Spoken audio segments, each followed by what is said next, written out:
Olá, este é o Escritura em Foco, um programa do Centro Presbiteriano de Pós-Graduação Andrew Jumper e do Instituto Presbiteriano Mackenzie.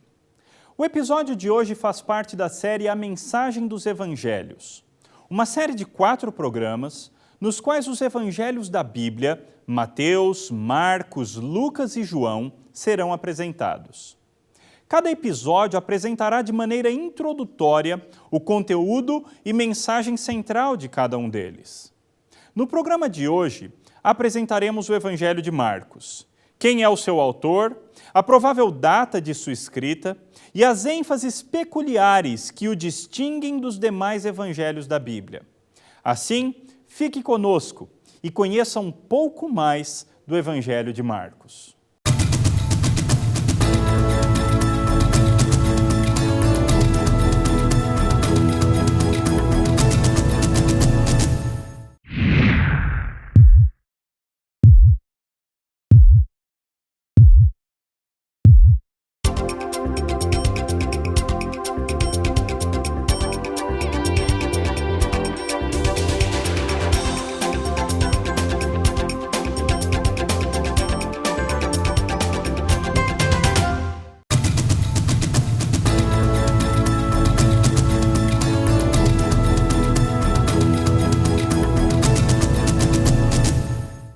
Os 4 evangelhos do Novo Testamento são formalmente anônimos, ou seja, os autores não colocaram os seus nomes no primeiro manuscrito.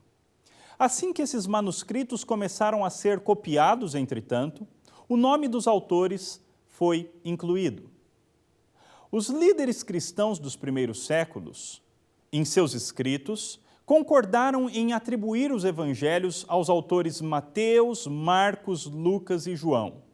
Por exemplo, já em 130 d.C., Papias, um desses líderes chamados pais da igreja, escreveu que João Marcos escreveu o evangelho que leva o seu nome, baseado nas palavras que ouviu de Pedro, ainda que não tenha colocado os fatos de acordo com a ordem cronológica na qual ocorreram.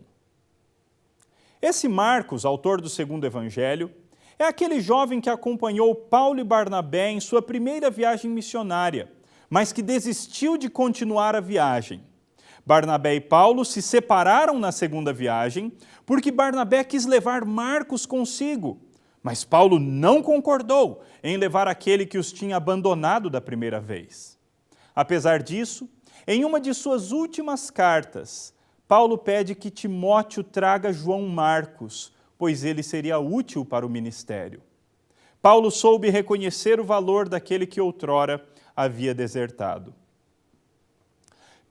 Pedro também cita Marcos em uma de suas cartas, chamando-o de filho, dando a entender que foi pelo ministério de Pedro que Marcos se converteu. Na iconografia cristã da Idade Média, o Evangelho de Marcos é representado por um leão com asas, um símbolo de sua apresentação de Jesus Cristo como um corajoso rei. Não é possível dizer com precisão quando ou onde o Evangelho de Marcos foi escrito. Baseado nas informações dos pais da igreja, é possível supor que Marcos tenha escrito a partir da cidade de Roma.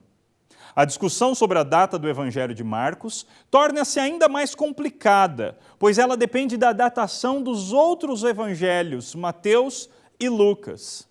Isso acontece porque muitos estudiosos acreditam que ambos utilizaram Marcos como uma de suas fontes principais, de tal forma que, neste caso, Marcos tem que ser escrito antes dos dois, talvez por volta dos anos 50 a 60 depois de Cristo.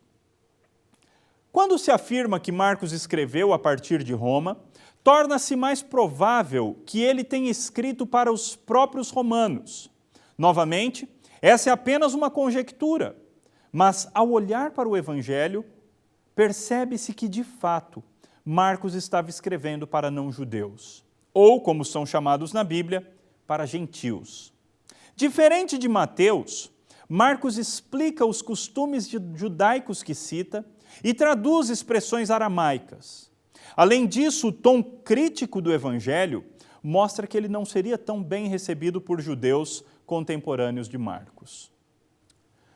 Portanto, podemos resumir o que vimos até aqui, dizendo que o segundo evangelho foi escrito por João Marcos, provavelmente em Roma, por volta de 50 a 60 depois de Cristo, e para anunciar Jesus aos romanos. No próximo bloco, veremos algumas das características peculiares do Evangelho de Marcos. Fique conosco.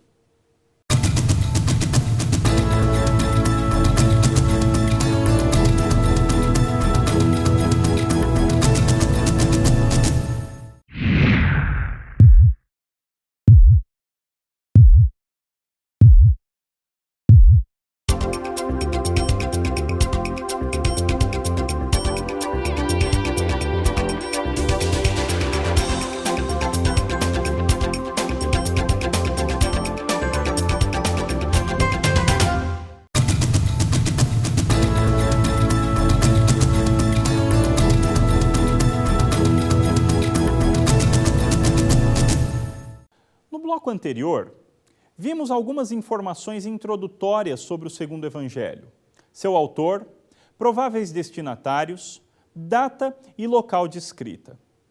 Neste bloco, veremos as características que distinguem o evangelho de Marcos dos demais.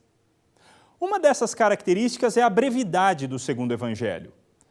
Note no gráfico a comparação entre os evangelhos quanto ao número de palavras.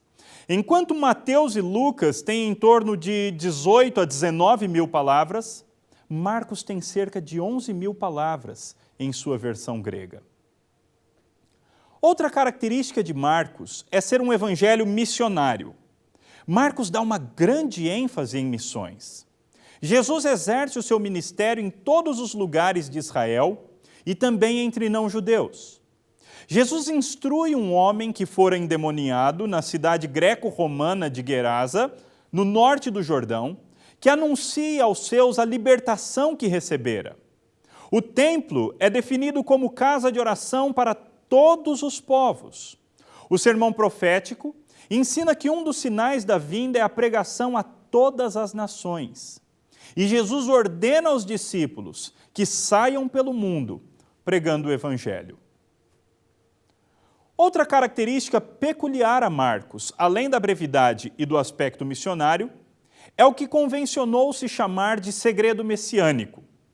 Este segredo diz respeito às repetidas falas de Jesus, ordenando aos seus discípulos e pessoas curadas por ele que não contassem a ninguém sobre quem ele era.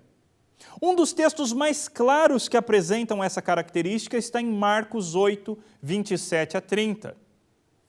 Então, Jesus e os seus discípulos partiram para as aldeias de Cesareia de Filipe, e no caminho perguntou-lhes: quem dizem os homens que sou eu? E responderam: João Batista, outros Elias, mas outros algum dos profetas. Então lhes perguntou: mas vós, quem dizeis que eu sou? Respondendo Pedro lhe disse: tu és o Cristo. Advertiu-os Jesus de que a ninguém dissessem tal coisa a seu respeito.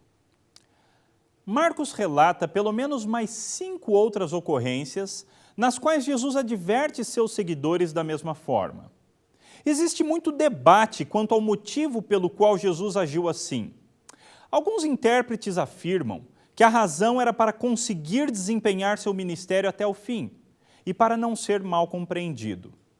Curiosamente, o próprio Marcos registra que o pedido de Jesus não era obedecido, e especialmente aqueles a quem curava faziam cada vez mais publicidade dele. Marcos também tem uma característica peculiar que diz respeito à sua técnica de escrita. Marcos gosta de usar uma técnica que podemos chamar de sanduíche. Ele começa a narrar uma história, interrompe aquela história e narra outra história, e então volta à primeira história e a conclui.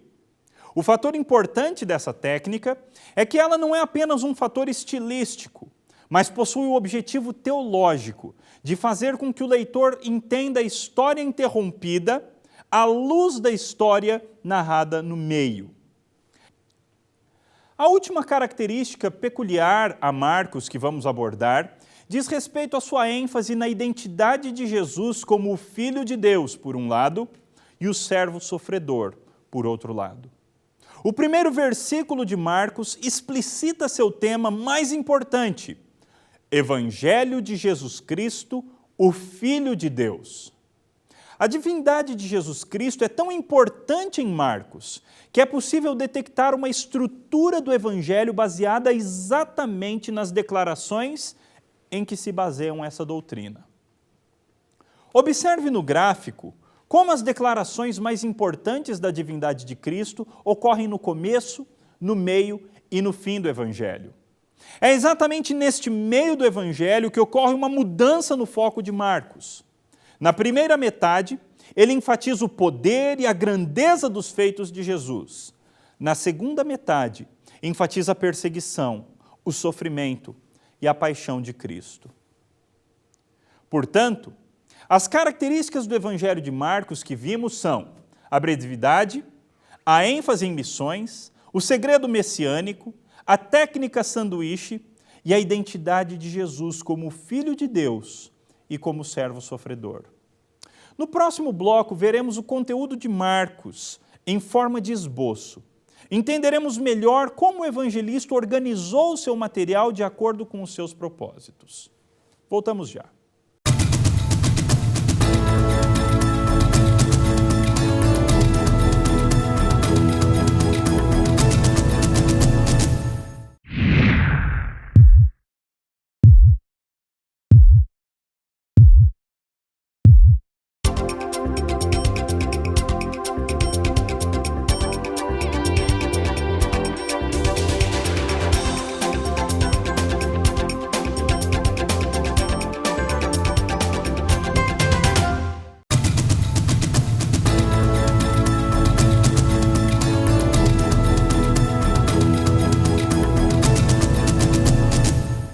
Você está assistindo ao programa Escritura em Foco, na série A Mensagem dos Evangelhos.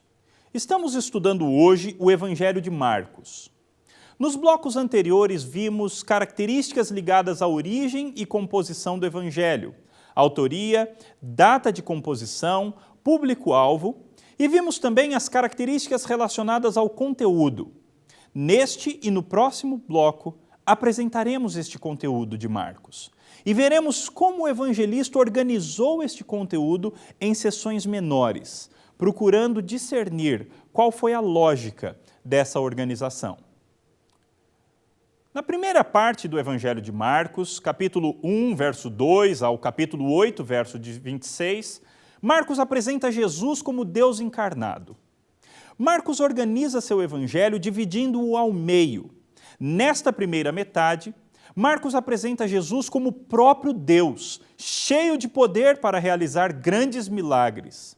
Assim, Jesus demonstra sua divindade por meio de muitas curas, multiplicação de pães e andando por sobre o mar. Jesus também é retratado em seu ensino e nos conflitos com os fariseus e outros líderes religiosos de sua época. Marcos registra a insistência de Jesus para que não o expusessem à publicidade. Bem no meio do Evangelho, capítulo 8, versos 27 a 30, acontece a confissão de Pedro: Tu és o Cristo. É como se Jesus tivesse terminado a primeira grande lição que tinha a ensinar, a sua divindade. Uma vez que Pedro e os demais apóstolos finalmente entenderam essa verdade, Jesus passa a ensiná-los a segunda grande lição. Desta forma, na segunda metade de seu evangelho, Marcos apresenta Jesus como o servo sofredor. É aquele que veio para morrer pelo seu povo, a fim de salvar os que nele creem. Assim, a partir da confissão de Pedro, tudo no evangelho gira em torno da paixão de Cristo, seu sofrimento e morte. Jesus anuncia várias vezes que vai morrer em Jerusalém e caminha resoluto rumo àquela cidade. Nesta seção do Evangelho, não há tantas curas ou milagres, a não ser a transfiguração e a cura de um cego. A oposição dos fariseus cresce. Jesus aparece ensinando mais do que na primeira parte do Evangelho, e o centro de seu ensino aponta para a cruz. No final de seu Evangelho, Marcos apresenta no capítulo 16, versos 1 a 20, Jesus Cristo como Senhor. Agora, a lição do Evangelho é: Jesus é Senhor. Ele ressuscita, aparece aos seus seguidores, tanto mulheres quanto homens, e os convoca a pregar o Evangelho por todo o mundo. Ao final, Jesus sobe aos céus e os discípulos saem pregando pelo mundo. Este é o grande quadro do Evangelho de Marcos, sua estrutura maior. É assim que Marcos organiza o seu conteúdo. Note que ao gastar 8 capítulos para os 3 anos de ministério de Jesus e 8 capítulos também para a Semana da Paixão, Marcos está dando a entender que a vida e o ministério de Jesus devem ser entendidos à luz da sua paixão, de seu sofrimento pelos pecadores. Voltemos ao conteúdo do Evangelho. Deus havia dito que antes da vinda do Messias, viria alguém para lhe preparar o caminho. Esse alguém foi João Batista, aquele que batizava no Rio Jordão. Ali também Jesus foi batizado, sendo depois levado para o Espírito ao deserto, a fim de ser tentado. No batismo, a voz do próprio Deus Pai foi ouvida: Tu és o meu Filho amado, em ti me comprazo. Após a sua tentação, Jesus deu início ao seu ministério. Nas palavras de Marcos, pregando o Evangelho de Deus, dizendo: O tempo está cumprido e o reino de Deus está próximo. Arrependei-vos e crede no Evangelho. Depois de chamar os discípulos, Jesus foi a uma sinagoga em Cafarnaum e começou a pregar ali. Então um espírito imundo se manifestou em um homem.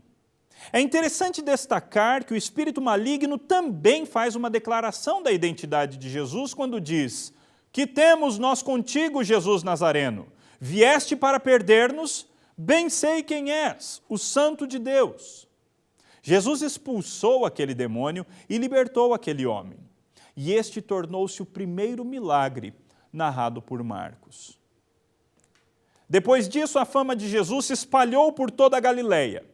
Ele curou a sogra de Pedro, curou vários outros doentes, expulsou demônios, mas sem permitir que falassem, pois eles sabiam quem ele era. Depois disso, Jesus subiu a um deserto para orar e saiu de Cafarnaum, andando por toda a Galileia e pregando nas sinagogas e expulsando os demônios. Em uma ocasião, um leproso chegou a Jesus e de joelhos suplicou: Se quiseres, podes purificar-me. A resposta de Jesus demonstra todo o seu poder e divindade quando diz: Quero, fica limpo. É evidente que a narração desta e das demais curas, a expulsão dos demônios, o testemunho do Pai e até mesmo a palavra dita pelos demônios sobre a identidade de Jesus apontam em Marcos para a divindade de Cristo. Depois da cura do leproso, Jesus curou um paralítico. Mas antes de curá-lo, Jesus disse: Filho, os teus pecados estão perdoados. Alguns mestres da lei que estavam presentes questionaram o fato de Jesus estar perdoando pecados, pois esta é uma prerrogativa de Deus. Então, para mostrar que tinha o direito de perdoar, Jesus curou o paralítico diante deles. O resultado é que todos os presentes glorificaram a Deus. Outro motivo de controvérsia entre Jesus e os líderes religiosos se deu porque Jesus curou um homem que tinha a mão imobilizada e o fez no sábado. Também no sábado, os discípulos de Jesus colheram cereal para comer. A essas objeções dos fariseus, Jesus respondeu que ele é Senhor do sábado. Marcos também relata sobre espíritos imundos que vinham a Cristo e gritavam: Tu és o Filho de Deus. Mas Jesus ordenava-lhes que não dissessem quem ele era. A oposição contra Jesus vai crescendo.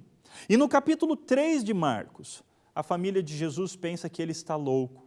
E os fariseus afirmam que ele expulsa demônios pelo poder do maioral dos demônios, que eles chamam de Beelzebu.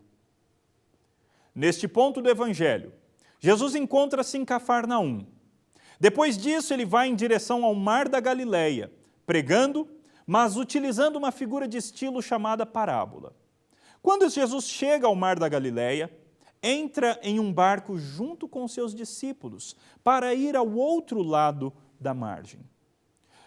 No meio da viagem, veio uma grande tempestade sobre o barco.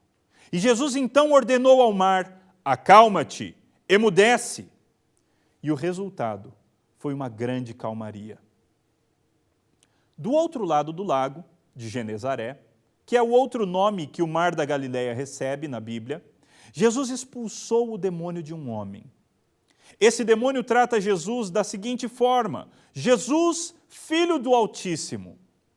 Já novamente de volta, Jesus cura uma mulher que sofria de hemorragia há 12 anos e ressuscita uma menina, também de 12 anos de idade, filha de um oficial da sinagoga chamado Jairo. Note a variedade de milagres que Marcos apresenta: poder sobre doenças, sobre demônios, sobre a natureza e até mesmo sobre a morte. O que Marcos quer que o leitor entenda é que o homem que ele apresenta é de fato o próprio Deus encarnado.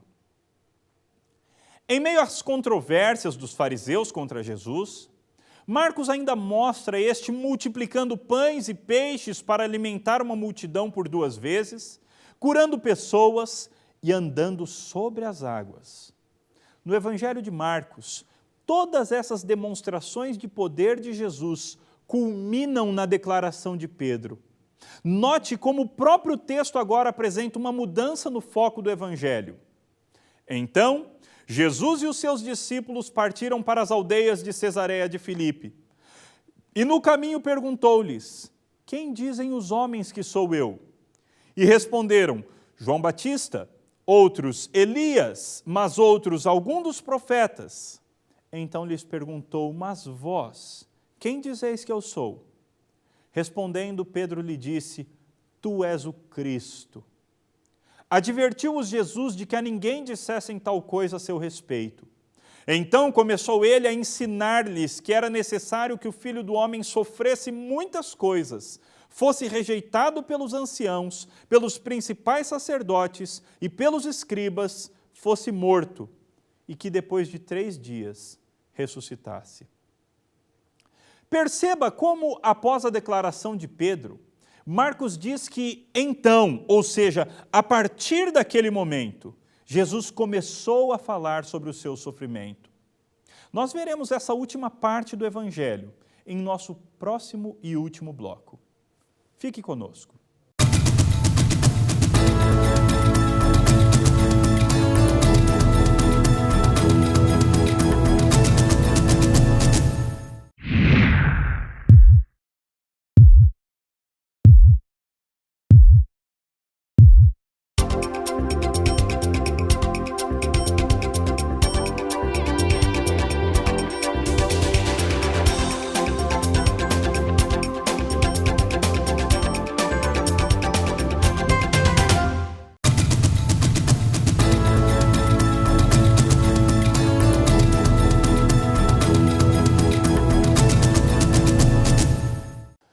Chegamos ao último bloco de nosso programa.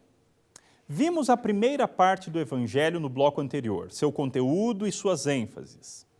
Neste bloco, veremos a segunda metade do Evangelho de Marcos. Logo depois da declaração de Pedro, Jesus começou a falar com seus discípulos sobre seu sofrimento, rejeição e morte. Então, o mesmo Pedro que havia declarado que Jesus era o Messias, chama Jesus de lado e começa a repreender Jesus por ficar falando de sua morte. Jesus olha para os seus discípulos e responde a Pedro: arreda, Satanás, porque não cogita das coisas de Deus, e sim das dos homens. Nesta hora, Jesus chamou os seus discípulos e uma multidão e lhes ensinou: se alguém quer vir após mim, a si mesmo se negue, tome a sua cruz e siga-me. Quem quiser, pois, salvar a sua vida, perdê-la-á. E quem perder a sua vida por causa de mim e do Evangelho, salvá-la-á. Que aproveita o homem ganhar o mundo inteiro e perder a sua alma? Que daria um homem em troca de sua alma? Porque qualquer que, nesta geração adúltera e pecadora, se envergonhar de mim e de minhas palavras, também o Filho do Homem se envergonhará dele, quando vier na glória de seu Pai com os santos anjos. Nesta segunda metade do Evangelho, Jesus não somente conta que ele está caminhando para a morte, mas ele ensina seus seguidores que o caminho do discipulado é um caminho de cruz, de perda dos próprios desejos e de vergonha social. A boa notícia fica por conta do anúncio da volta de Jesus, junto com os santos anjos de Deus em glória. Assim, para fazer parte do grupo que vence no final, é necessário estar disposto a renunciar uma vida de adultério e de pecados. O capítulo 9 de Marcos narra a transfiguração de Jesus, que ocorreu provavelmente no Monte Hermon. Foi naquela ocasião que novamente uma voz foi ouvida do céu dizendo: "Este é o meu filho amado, a ele ouvi." Deus ordenou aos discípulos que estavam junto de Jesus, Pedro, Tiago e João, que ouvissem a Cristo. Lembre-se que o assunto preferido de Jesus nessa segunda parte do Evangelho dizia respeito à sua morte. Os discípulos deveriam ouvi-lo, naquele sentido de obedecê-lo, de entender as suas palavras e aceitar o que ele dizia. Assim que desceu do monte, Jesus encontrou uma criança endemoninhada, que seus discípulos não estavam conseguindo libertar. Jesus então conversou com o pai daquele menino. Jesus em seguida pediu que o pai do menino explicasse o que acontecia com o garoto. Depois de uma triste descrição de sofrimento, o pai disse a Jesus: "Se tu podes alguma coisa, tem compaixão de nós e ajuda-nos." A resposta de Jesus foi contundente: "Se podes, tudo é possível ao que crê." Assim, em um dos diálogos mais emocionantes do Evangelho, o pai do menino disse: "Eu creio, ajuda-me na minha falta de fé." Nessa hora, Jesus expulsou o demônio daquele menino e o devolveu ao seu pai. Nesta segunda metade do Evangelho de Marcos, vários ensinos de Jesus encontram-se de maneira concentrada. Por exemplo, o Filho do Homem será entregue nas mãos dos homens e o matarão, mas 3 dias depois de sua morte, ressuscitará. Jesus também ensina que, se alguém quer ser o primeiro, será o último e servo de todos. Com essas palavras, Jesus ensinou seus discípulos uma lição a respeito de humildade. Jesus também falou sobre a impossibilidade do divórcio, a não ser em casos de adultério. E falou também sobre a dificuldade de se entrar no reino dos céus. Ele disse: "É mais fácil passar um camelo pelo fundo de uma agulha do que entrar um rico no reino dos céus." Eles ficaram sobremodo maravilhados, dizendo entre si: "Então quem pode ser salvo?" Jesus, porém, fitando neles, os discípulos, o olhar, disse: "Para os homens é impossível, contudo, não para Deus, porque para Deus tudo é possível." Note que nesse verso, Jesus fala sobre a dificuldade e até mesmo sobre a impossibilidade de qualquer pessoa ser salva. Para os homens é impossível. Quem salva, portanto, é Deus, pois para ele tudo é possível. No capítulo 11, Marcos narra a entrada de Jesus em Jerusalém. Jesus entra na cidade montado em um jumentinho e é saudado pelo povo. No dia seguinte, Jesus expulsa do templo aqueles que vendiam pombas e os cambistas, dizendo: "Não está escrito, a casa minha será chamada casa de oração para todas as nações? Vós, porém, a tendes transformado em covil de salteadores." Antes de chegar ao templo, Jesus havia amaldiçoado uma figueira. Depois de sair do templo, os discípulos repararam que a figueira havia se secado. Neste exemplo de técnica sanduíche, Marcos coloca a purificação do templo dentro do relato da maldição e morte da figueira, de forma que a purificação do templo e a maldição sobre a figueira devem ser interpretadas uma à luz da outra. Jesus ainda ensina sobre o dever de pagar impostos, sobre sua morte e ressurreição. Afirma que o maior mandamento é amar a Deus de todo o coração, alma e forças. Desde o capítulo 11, Marcos está narrando a última semana da vida de Cristo, a semana da paixão. Esta tabela apresenta como Marcos organiza os dados desta semana.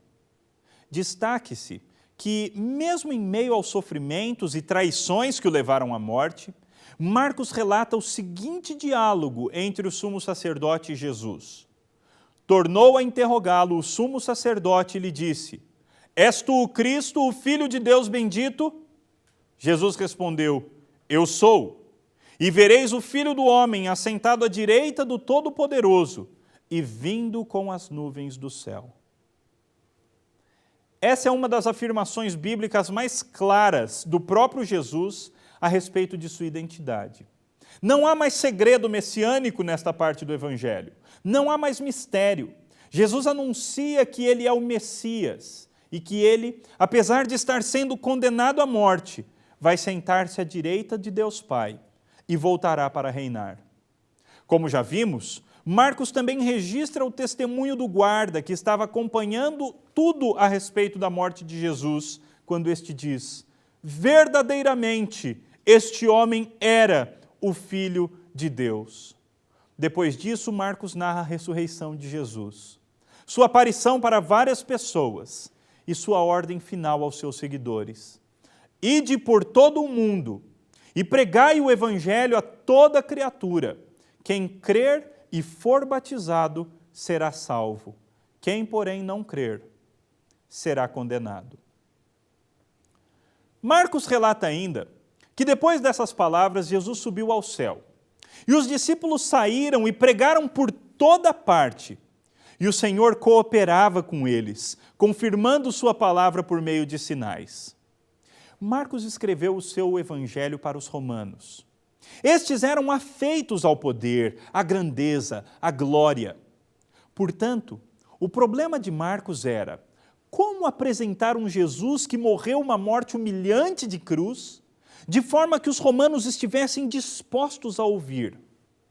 É isso que Marcos fez em seu evangelho. Marcos tratou de apresentar a realidade de um Jesus Cristo que é Senhor e Deus. A primeira metade do evangelho apresenta Jesus como o Senhor da glória, aquele que tem poder sobre as forças demoníacas, sobre as doenças do corpo, sobre os elementos da natureza e sobre o pior dos males, o mal do pecado, que leva o homem para o inferno. Na segunda metade de seu evangelho, Marcos apresenta um Jesus que caminha resolutamente para a morte, não por imposição ou constrangimento, mas voluntariamente. Jesus vai à cruz por vontade própria, porque este era o caminho para salvar pecadores. Ele vai à cruz não como um fraco derrotado, mas como Senhor, que se porta como servo, a fim de servir e salvar os seus. E é esta a mensagem de Marcos, para os romanos e para os seus leitores em todas as épocas. Você assistiu ao programa Escritura em Foco, na série A Mensagem dos Evangelhos. Se você tiver dúvidas, críticas, sugestões, contate-nos escrevendo para o e-mail que está em sua tela.